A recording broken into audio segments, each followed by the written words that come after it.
बिस्मिल्लाहिर्रहमानिर्रहीम। अस्सलाम वालेकुम नाज़रीन। इमरान खान साहब को गिरफ्तार करने के लिए तैयारियां मुकम्मल की जा रही हैं। आज दो फैसले ऐसे जो इमरान खान साहब के लिए भारी साबित हुए, और वो एक बैंकिंग कोर्ट का फैसला था और एक इंसदाद दहशतगर्दी की अदालत का फैसला था। दोनों में क्या कुछ हुआ आपको इस वीलॉग में बताएंगे। साथ बताएंगे कि ना सिर्फ इमरान खान बल्कि आवाम पर भी एक मजीद बम गिराया जा रहा है, और ये बम आज रात 12 बजे तक गिरा दिया जाएगा। ये क्या खबर है आपको इस हवाले से भी बताएंगे। सबसे बड़ी खबर जो आज की है, और वो खबर है इमरान खान साहब की गिरफ्तारी के हवाले से। किस तरह से मामलात जो हैं वो आगे चल रहे हैं अदालतों में, और जो इमरान खान साहब के खिलाफ केसेस थे उन पर जो फैसले हैं वो क्या आए हैं, वो आपको इस व्लॉग में ना सिर्फ बताऊंगा बल्कि इलेक्शन कमीशन के इजलास के हवाले से भी बताएंगे कि election commissioner, chief election commissioner इजलास से पहले बगैर प्रोटोकॉल के गाड़ियों में कहां पे गए। अगर आपने चैनल को सब्सक्राइब नहीं किया, सब्सक्राइब कर लें, बेल का आइकन जरूर दबाएं, फेसबुक पे फॉलो करना ना भूलें। दो फैसले इमरान खान साहब के खिलाफ, एक जो है बैंकिंग कोर्ट से आया जहां पे फॉरेन फंडिंग केस लगा हुआ है पीटीआई का। उसमें रक्षंदा जो जज साहब हैं उन्होंने मीडिया की कवरेज पर भी पाबंदी लगा दी, और मीडिया ने जब कहा कि हम तो सुप्रीम कोर्ट ऑफ पाकिस्तान भी कवर करते हैं, आपने हमारी कवरेज पे पाबंदी क्यों लगाई, तो उन्होंने कहा कि ये मेरी कोर्ट है, मेरी मर्जी चलेगी। जिस पे साफियों ने कहा फिर आप ऐसा करें कि इसको कोर्ट ऑर्डर का हिस्सा बना दें, जिस पर उन्होंने कहा कि बिल्कुल इसको कोर्ट ऑर्डर का हिस्सा बनाया जाएगा कि मीडिया को इस केस की कवरेज की इजाजत नहीं होगी। इस मुल्क में वैसे तो आर्टिकल 19 के तहत मीडिया को तमाम जगह पे जाने की और पब्लिक इश्यूज को कवर करने की हिदायत है, क्योंकि आइन इजाज़त देता है इसकी, और बाकायदा तौर पर सुप्रीम कोर्ट के डायरेक्टिव्स भी हैं इस हवाले से, हिदायत की हुई है कि आप कवरेज कर सकते हैं। लेकिन एक स्पेसिफिक जज जो कि एक छोटी कोर्ट की जज हो, यानी डिस्ट्रिक्ट कोर्ट की जज हो, जो कि बैंकिंग कोर्ट की जज हो, क्या वो ऐसा कह सकती है? यानी ये खुद एक बहुत बड़ा सवाल खड़ा कर रहा है। अवामी लीडर के खिलाफ इतना बड़ा मुकदमा, और उस मुकदमे में गिरफ्तारी का कहना कि हम अगर इमरान खान साहब पेश नहीं हुए 3 बजे तक तो हम उनकी जमानत को जब्त कर लेंगे। 12 बजे आप ये केस सुन रहे हैं, और 12 बजे आप ये केस सुन के ये ऑर्डर्स जारी कर रहे हैं, और ऑर्डर्स इमरान खान साहब तक पहुंचते पहुंचते जितना टाइम लग जाएगा, क्या वो इस टाइम ड्यूरेशन के दौरान इस्लामाबाद मौजूद हो सकते हैं? ये एक बहुत बड़ा सवाल अपनी जगह है। तो आज़ाद अदालतें जिनका कहा जाता है बार बार कि अदलिया आज़ाद है, वो कितनी आज़ाद है ये आपको और मुझे बखूबी अंदाज़ा हो रहा है। कल सोशल मीडिया पर जो खबरें चली इसके हवाले से सुप्रीम कोर्ट के जज साहब को बताया गया कि सर ये सोशल मीडिया पे अदालतों के हवाले से क्वेश्चनिंग हो रही है, तो उन्होंने कहा कि हम बड़ा तहम्मुल बर्दाश्त कर रहे हैं, ऐसा नहीं होना चाहिए। बिल्कुल जज साहब आप दुरुस्त फरमा रहे हैं कि आप लोग तहम्मुल से बर्दाश्त कर रहे हैं, लेकिन अवाम भी बड़ी तहम्मुल से बर्दाश्त कर रही है आपकी जजमेंट्स को, देख रही है कि अदालतें कितनी आज़ाद हैं, और देख रही है कि किस तरह से डिसीजंस आते हैं, और किस तरह से जो है आप लोगों की अदालतों में सहाफ़ियों को निकाला जा रहा है और कवरेज नहीं की जा रही ताकि अवाम तक इंफॉर्मेशन ना पहुंच सके। जो दूसरा केस था वो इंसदाद दहशतगर्दी की अदालत में चला, और इंसदाद दहशतगर्दी के जज ने कहा कि इमरान खान साहब फौरी पेश हों। इमरान खान साहब थे नहीं, वो हाजिरी से इस्तिस्ना इस वजह से मांग रहे थे कि उनकी तबीयत नहीं ठीक, उनका जो है पैर अभी तक ठीक नहीं हुआ है, टांग ठीक नहीं हुई है, और वो चल नहीं सकते, और डॉक्टर की हिदायत के मुताबिक जो उनकी एज है डॉक्टर ने भी मना किया था कि आप ट्रैवल नहीं कर सकते। इस वजह से इमरान खान साहब पेश नहीं हुए, और उनकी जमानत के हवाले से जो फैसला है वो आपके सामने आ गया।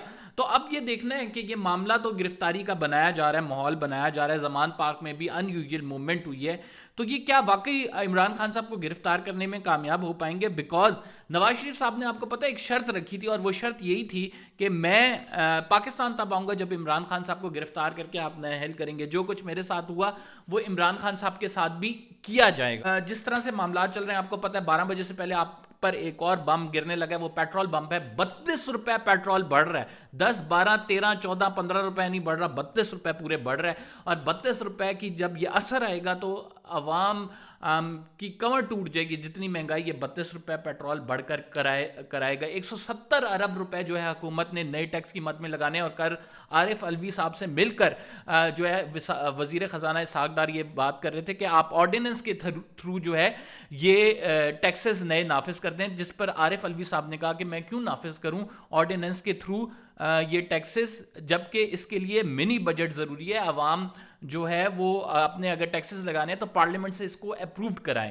اگلی آپ کو خبر دیتے ہیں اگلی سپریم کورٹ کے حوالے سے. سپریم کورٹ میں بڑی امپورٹنٹ ہیئرنگ ہوئی ہے اور وہ ہیئرنگ تھی پی ٹی آئی منحرف اراکین کی، لیکن ان کی درخواست غیر مؤثر ہو گئی تھی. تو جج صاحب نے، چیف جسٹس نے ریمارکس دیے ہیں الیکشن کروانے کے حوالے سے. انہوں نے کہا لاہور ہائی کورٹ کا فیصلہ آیا کہ ٹائملی الیکشن ہونے چاہیے، اس پر آپ لوگ کیا کر رہے ہیں؟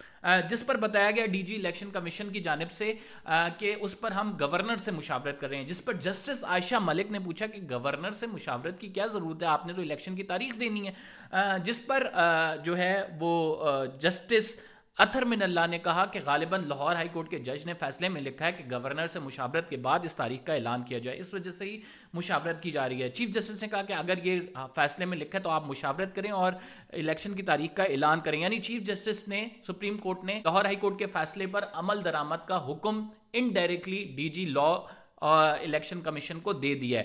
اب الیکشن کمیشن کا آج اہم اجلاس ہو رہا ہے. اس اجلاس سے پہلے چیف الیکشن کمشنر جو ہیں سکندر سلطان راجہ صاحب جو ہیں وہ بغیر پروٹوکول کے گاڑیوں، مطلب ان کے ساتھ عمومی طور پہ 3-4 پروٹوکول کی گاڑیاں ہوتی ہیں، وہ چھوڑ کر ایک پر اسرار جگہ پہ چلے جاتے ہیں. اور وہ پر اسرار جگہ کون سی ہے؟ بہت سارے لوگ جو سمجھ بوجھ رکھتے ہیں سیاست کی وہ جانتے ہوں گے کہ کہاں جایا جاتا ہے جب اہم فیصلے کرنے ہوں. تو پاور سینٹر وہی ہے، پاور ہب وہی ہے ہمارے انفارچونیٹلی ملک میں، اور 75 سالہ تاریخ بھی یہی بتاتی ہے کہ وہاں سے ہی فیصلے ہوتے ہیں. تو اس جگہ پہ گئے ہیں. اب اس کے بعد اجلاس ہوا ہے اور اس کے بعد جو بھی ڈیسیجن آیا وہ ہم آپ کے ساتھ شیئر کریں گے. لیکن کس طرح سے معاملات آگے بڑھ رہے ہیں، کس طرح سے ایک پارٹی کو آپ جو ہے وہ دیوار سے لگا رہے ہیں اور دوسری پارٹیوں کو اسپیس دے رہے ہیں. شہباز شریف کے مقدمے میں آپ نے تا حیات جو ہے ان کی حاضری سے استثناء منظور کیا، اور وہ آشیانہ اسکینڈل کیس تھا. اور یہ عمران خان کا کیس ہے جس میں 4 کیسز میں آپ عمران خان صاحب کو، جن پر قاتلانہ حملہ بھی ہوا ہے، آپ کہہ رہے ہیں کہ وہاں پہ عدالت میں آئیں. اگر آپ عدالت میں نہیں آئے تو ضمانت ضبط کر لی جائے گی، کیونکہ آپ کو حاضری سے استثناء ہم نہیں دیکھ سکتے. تو یہ پاکستان کی عوام جو ہے وہ آپ کو پتہ ہے کہ پاکستان کی عوام جانتی ہے کہ کیا کچھ ہو رہا ہے، اور پاکستان کی عوام بخوبی اس سے جو ہے نا اپنا بدلہ لے گی، اور وہ ووٹ کے تھرو لے گی. اب ووٹ وہ کسے ڈالے گی یہ پاکستان کی عوام کا پروگیٹو ہے، وہ جس کو ڈالنا چاہے ان کا استحقاق ہے، وہ ضرور ڈالیں. لیکن جو کچھ ہو رہا ہے ہمارے سامنے بینگ اے جرنلسٹ یہ ضروری ہے کہ آپ کے سامنے پکچر رکھ دی جائے کہ یہ ہو رہا ہے. عمران خان صاحب کو دیوار سے لگانے کی کوشش کی جا رہی ہے. عدالتیں جتنی آزاد ہیں وہ سب کو نظر آ رہا ہے، اور جو فیصلے ان سے آ رہے ہیں وہ بھی آپ دیکھ رہے ہیں. اور پھر تیسری جو امپورٹنٹ چیز ہو رہی ہے وہ الیکشن کو 90 دن سے اگر ڈیلے کیا جاتا ہے تو یہ میرا خیال سے آئین پاکستان کے ساتھ بڑی زیادتی ہوگی، اور یہ آئین توڑنے کے مترادف ہوگا. اور اس میں آرٹیکل 6 ضرور لگنا چاہیے. جو بھی یہ کوئی حرکت کرتا ہے تو میرا خیال سے گنجائش تو نہیں ہے آئین میں اس کی. تو لیٹس سی معاملات کس طرف جاتے ہیں. ہم نے سوچا آپ کو کوئکلی بتا دیں کہ آج کے دن کا اوورویو. آج غیر معمولی دن ہے، عمران خان صاحب کی گرفتاری متوقع ہے. جیسی کوئی اپڈیٹ ہوتی ہے ہم ضرور آپ کو آگاہ کریں گے. فی الحال کے لیے اتنا ہی. Stay tuned with this channel. انشاءاللہ اگلے ولاگ میں آپ سے ملاقات ہوتی ہے. امبر زیدی کو اجازت دیجیے. اللہ حافظ.